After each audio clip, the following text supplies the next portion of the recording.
Welcome to the Genius Factory. Enjoy the video. You start by turning the feature on. This gives Discord permission to draw over your game. Open User Settings, enable the in-game overlay, then switch to Game Activity. Add the executable if it's missing so Discord can detect the session. Once done, check the small overlay icon beside the game entry. That confirms detection. Make sure you're signed in and using the desktop app. Browser versions do not support the full overlay, which is why you must use the installed client. Now you tweak how the overlay behaves and looks. Pick a hotkey that won't conflict with your game controls and test it while the game is running to confirm response. Then open Overlay Settings to reposition the panel, resize fonts, and lower opacity so you can still see your in-game HUD. This reduces distraction. Also selectively enable voice or notification elements.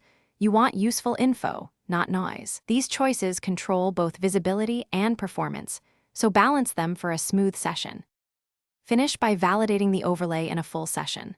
Launch your game, press the hotkey, and confirm the overlay displays names, mute buttons, and invites. If it doesn't appear, save settings, quit Discord completely, relaunch the desktop client, and restart the game. That resolves most sync issues.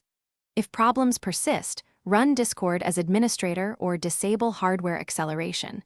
Many games and drivers block overlays without elevated permissions. These steps fix common conflicts quickly, so you can get back to play with reliable in-game controls. Thanks for watching. If you found this helpful, don't forget to like and subscribe.